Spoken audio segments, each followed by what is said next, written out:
pendant ces 2 jours, on a vu l'évolution sur 30 ans des politiques publiques, on a vu l'évolution sur 30 ans des programmes d'éducation de promotion de la santé, on a vu sur 30 ans l'évolution des dispositifs. Et je pense qu'il faut rendre hommage aussi à 30 ans d'action d'un conseil d'administration.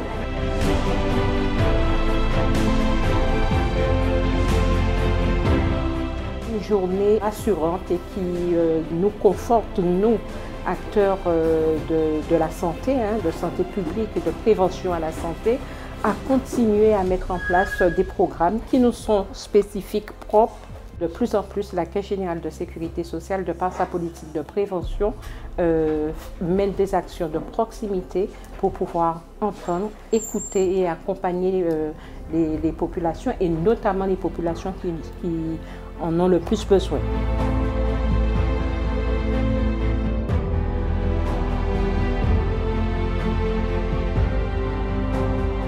Donc la politique régionale de santé de la Guadeloupe, elle se lie à travers le projet régional de santé.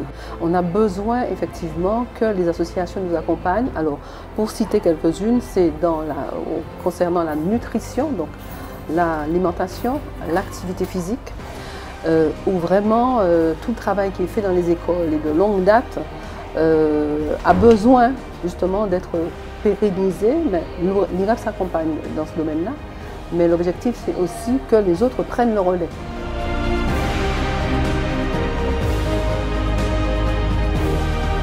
Quand il s'agit de parler de la promotion de la santé et de la prévention, avec l'ensemble des partenaires institutionnels et les associations, il était important pour moi d'être là, d'autant plus que j'œuvre au sein de la Commission des affaires sociales du Sénat. Il y a beaucoup d'actions qui sont mises en place avec l'ensemble des partenaires et il faut effectivement que je sois à jour en quelque sorte. Donc c'est un plaisir pour moi, et puis les différentes questions qui sont posées par les uns et les autres et les réponses qui sont aussi apportées m'intéressent dans la mesure où je dois aussi tenir compte de toutes ces problématiques et des réponses qui sont apportées et des actions qui sont mises en œuvre également pour pouvoir réajuster vraiment mes connaissances.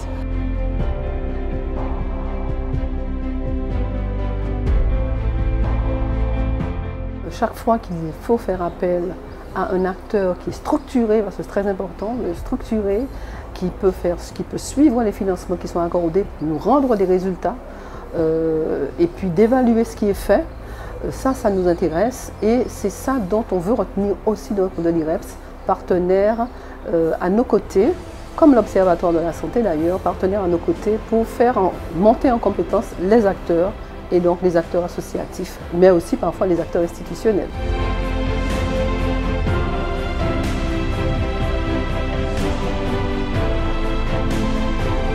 Les 30 ans de l'IREPS, 89 à 2019, c'est vrai, c'est un panel d'actions, de programmes et surtout de personnes très investies. Eh bien, je vois que l'IREPS est au top, donc on ne peut que souhaiter bon vent à l'IREPS, et puis j'espère que le travail sera valorisé aussi au niveau des ministères pour voir le travail qui est fait. Nous sommes dans un monde en évolution. Je souhaite donc que les 30 prochaines années de l'IREPS soient de la recherche active sur le terrain, de façon à mieux cibler les problèmes et à travailler au plus près de la population. 30 ans d'action du docteur Amouzin, c'est véritablement un professionnel qui s'est engagé pour l'intérêt général, véritablement, et depuis 30 ans avec une grande continuité sur son territoire.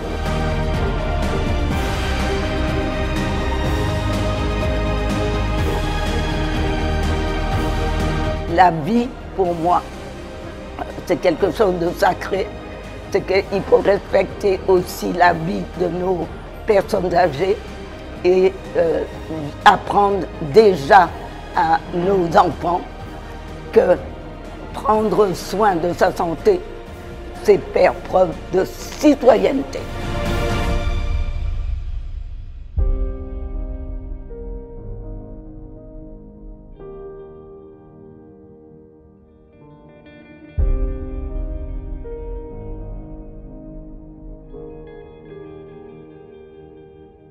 Voilà.